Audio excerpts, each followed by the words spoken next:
everyone, hello to my lecturer and my friends. Welcome to my video project for our advanced English course. Before we dive into today's topic, let me introduce myself. My name is Anaya Akila Awalvidya Fitra, but you feel free to call me Naya. I am student from Bina Sarana Informatika University, Cikarang campus, and my student ID number or name is 632507777. Today, I want to share a quick story about how I completely changed one of my worst habits. Let's get into it. So, here is the truth. I used to be super forgetful. Like seriously, between classes, assignments, organization stuff, and group projects, my brain couldn't handle it all. I kept missing deadlines, forgetting meeting schedules, and running late because I only relied on my memory. And let's be honest, my memory is not as strong as a supercomputer. I knew I couldn't live like this forever. I needed to change this bad habit and fast. Then I find the ultimate game changer, Google Calendar. Now I have a new golden rule for myself. Every single time I get a new schedule, whether it is a class, a team discussion, or a personal deadline, I must write it down on my Google Calendar right away. No excuse, no waiting. But wait, there is a secret weapon. I always turn on the remind feature. I set notifications for 30 minutes or even an hour before the event. So even if I'm busy or zoning out, my phone will suddenly go ding and remind me exactly what I need to do next. Since I start this new habit, my life has changed so much. No more missed meetings, no more rushing at the last minute, and definitely less stress. It turns out, overcoming a bad habit doesn't require a miracle. It just requires the right tool and a bit of discipline. If you are a forgetful person like me, trust me, technology is your best friend. Start organizing your life one notification at a time. Now, speaking of things we must do and rules we should follow, that actually brings us perfectly to our main topic today. Aside from fixing my habits, I am also here to present a very exciting topic for our advanced English material. So dynamic duo between habits and knowledge.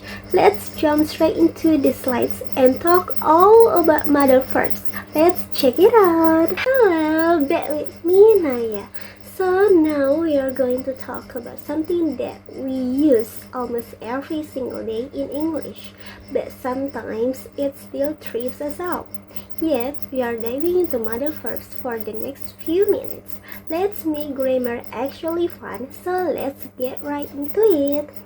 Before we look at the list of words, we need to know the basic ground rules. Think of this as the cheat codes of models. No matter how complicated the sentence looks, if you break these rules, the whole thing falls apart. So what are these golden rules? Let's check out the formulas on the next slide. Alright, let's look at the backbone of models. First, for positive statements, the rule is super strict. Subject plus model plus verb 1.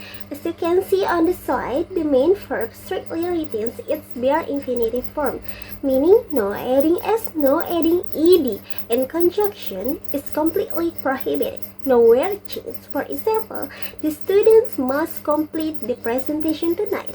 Look at the word complete. Plain, simple, just verb 1. Now, what if we wanna say no for negative statements? It's a walk in the park. You just throw the word not directly between the model and the verb 1.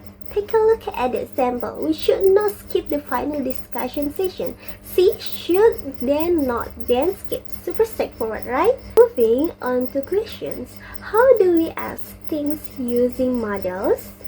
First, we have yes or no questions. To do this, we just play a little games of switch hero or what grammarians call subject auxiliary inversion. We move the model to the very front of the sentence. And hey, forget about do, does, or did. Models don't need them. For example, could you present the research slides next? Second, what if we want more details using 5W plus 1H? Easy, just take your question word like what, where, when, and put it at the absolute front right before the model. For example, where should we upload our presentation files? Simple, neat, and works every single time. Okay, next slide. I call this one no ink allowed. Unless this is where a lot of people accidentally make mistakes, so listen closely. So here's the thing, the absolute no-go.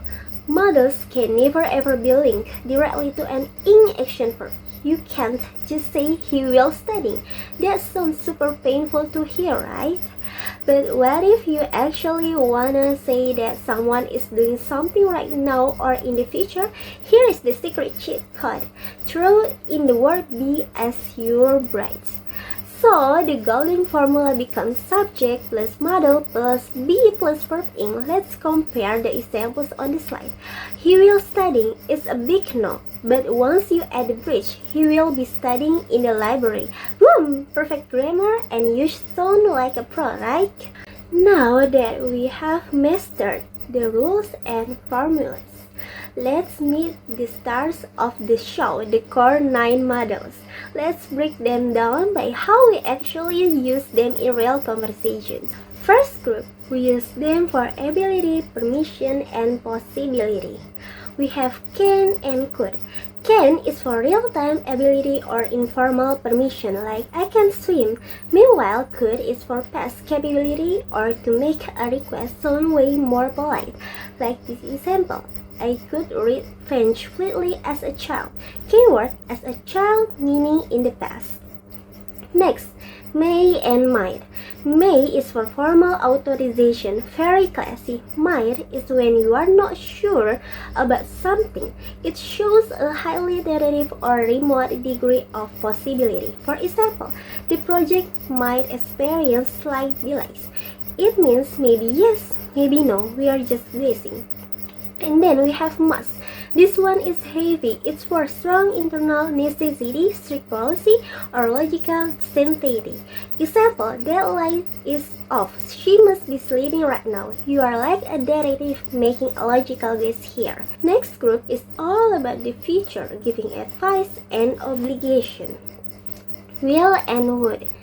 Will is for absolute future certainty or when you are 100% willing to do something. Would is for hypothesis, conditional outcomes or past habits. Look at the example. I would join you, but I have a class. Classic excuse, right? It means you want to, but you can't. Then we have shall and should. Shall is mostly for formal offers or legal stuff. Should is what you use when you wanna give pragmatic recommendations or practical advice, like we should verify our sources before printing. Highly recommended. And twins with should. We have our two. This one is for strong moral duty or natural expectations. It functions nearly identically to should. Example, we ought to assist the local community. It's the right thing to do. Last but not least, let's talk about models in disguise. These are actually present verbs, but they act exactly like models. First, have to. We use this for impose external rules or obligations, like you don't really wanna do it, but the rules force you to. Second, be able to. This is just a flexible tense alternate for can. You can use it for the future, will be able to, or the past, was able to. Third, used to. This is for discontinued habits of the past, things you did before but don't do anymore, like I used to wake up late. And finally, had better is not just regular advice. This is a strong warning or high stakes advice. If you don't do it, bad things might happen, like you had better study or you will fail. And that wraps up everything you need to know about models. We have got rules, the formulas, the forbidden ink, and all the models in disguise. Thank you so much for your time and for listening so attentively. See you next time and have a wonderful day. Bye bye.